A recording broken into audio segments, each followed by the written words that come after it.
Hello, I'm Lynn Cannon. Masks are now mandatory for most Texans. Violators will get a warning the first time, but could face a $250 fine for additional violations. But there are questions tonight about enforcing the governor's order. Adam Bennett shows us why some local leaders say education is the best approach, and the concerns from a police union leader about the new rules. Lynn, if you're outside like I am, well away from other people, you will not be required to wear a mask. But most Texans will need to wear one when they leave their home in many situations. It's an order that mayors and county judges from around the state had been asking for. It is a step in the right direction. I agree with that step, and I certainly applaud him for taking that step.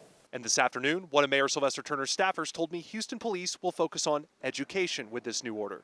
An official with Precinct 1 Constable Alan Rosen's office told me that's the approach their office has taken so far and expects they will here too.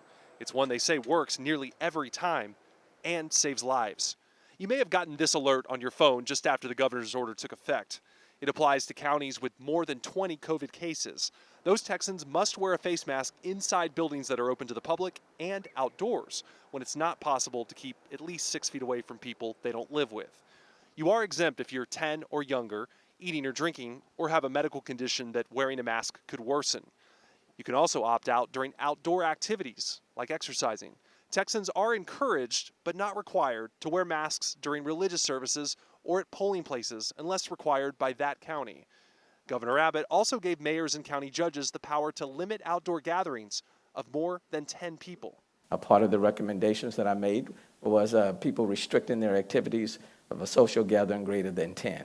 So it is quite consistent with that. I agree with that. Breaking the rules the first time will mean a warning, then a fine of up to $250 every time after that. Violators cannot be thrown in jail, though. Still, the head of Houston's police union worries citizen calls to enforce that order will take away already limited resources. Joe Gamaldi says his officers don't have the time to deal with this, nor should they be asked to. However, he does believe that everyone needs to wear a mask. Len?